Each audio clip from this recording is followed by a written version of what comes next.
Alright, so I'm wearing my Canon EOS R shirt today. So I'm no genius, but I think that this video is about that. About this. The Canon EOS R. Now, this is my R rig. Now, you might be going, I want that. That's cool. Let's learn about that. And we will, but after this. So the Canon EOS R is the first full-frame mirrorless camera from Canon. Now, a lot of people love it, a lot of people hate it. People complain about the 4K crop, people complain about the single card slot, blah, blah, blah. Fine. I get it and I understand that. But let's take it for what it is, right? For me personally, I've been shooting on the 5D for a while now. Now, there is a 4K crop on the 5D, and I only shoot 1080 with the 5D anyways. So I don't even care about the 4K. And it's the same thing on the R. Yeah, it crops in, and it's there if I need it, but I'm always shooting 1080 anyway. If I need anything higher, then I have my C200. Right? The whole point of me getting this camera was I wanted something smaller, something that I could put on a gimbal easy, I can travel with, so I'm not taking my C200 everywhere. As for the single card slot, I was using a single card slot on my 5D, so the single card slot on this doesn't really matter. It's the same thing. And that's why I wanted to pick this up, is it's just a newer version, a mirrorless version of the 5D.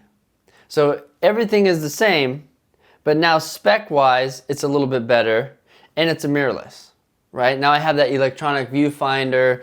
I can output through HDMI to an Atomos. So a lot of us get hung up on, okay, well, that's not the best camera, or that camera is bad and doesn't make me do this, and so, you know, without this camera, I can't shoot, or blah, blah, blah. You know, it's just excuses. Any camera nowadays is really good. It depends on you, on what you shoot. So this is what I don't get, is people knock on this camera, but what are you shooting?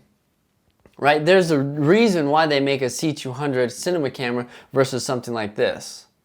So what's the best tool for the job for you? Now, this is the best tool for me when I want to shoot 1080. Like I said, anything fancier, I'm going C200 for sure. So something to think about. Okay, I'm sorry about that. I had to do it. You were thinking it. I was saying it. We're cool now, okay? We're good. We're good. Let's talk about this, which is really why we're here, right? So this is my Canon EOS R rig. Now I did a similar version of this video with the C200, but let's do it with this guy. So 15mm rods at the bottom here. They're carbon fiber. They're 8-inch.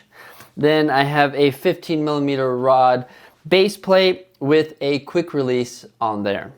Over here I got a lens bracket, right? So it kind of tightens up the lens. Now this lens is super light, but if you have a heavier lens, this would help. I just don't like going lens, adapter, body, so I like to support it there a little bit. I have a universal cage here. On top you have a monitor adapter mount, and then the Atomos. Top handle, then V-mount battery plate, and then the V-mount battery. Now if I switch it around, you might be able to get a better view here. Very similar to the C200. I have the same setups on both. Now, with this, I like the flip out screen on the R, and that's one of the reasons why I got it versus the 5D. Now I can actually flip the screen out, and I mount it to the side, so when I turn everything on, I can control it from here and then see what I'm shooting here, right? Or display my information here and then record onto here, however you want to set it up. So I really like that, and it just helps me out. Now, this is an EF lens, and the EF lenses do not fit on the R bodies without an adapter. So they make several adapters. They make a polarizer, just a regular adapter, one with a built-in ND, and then one with a control ring. I got the one with the control ring, and I set that to my aperture. So I am used to shooting with like old vintage glass or cinema lenses, so where the aperture is on the lens. And that's what I kind of did here, set this up so the aperture is on the lens. So I have my shutter speed, ISO, aperture here. Now, you can set this up any way you want. It's very customizable, but this is essentially how I have it. Now, I'll put links to everything in the description so you can rig yours out like this and we can be twins, because that's cool. So, thanks for watching. Sorry about the rant, but thanks.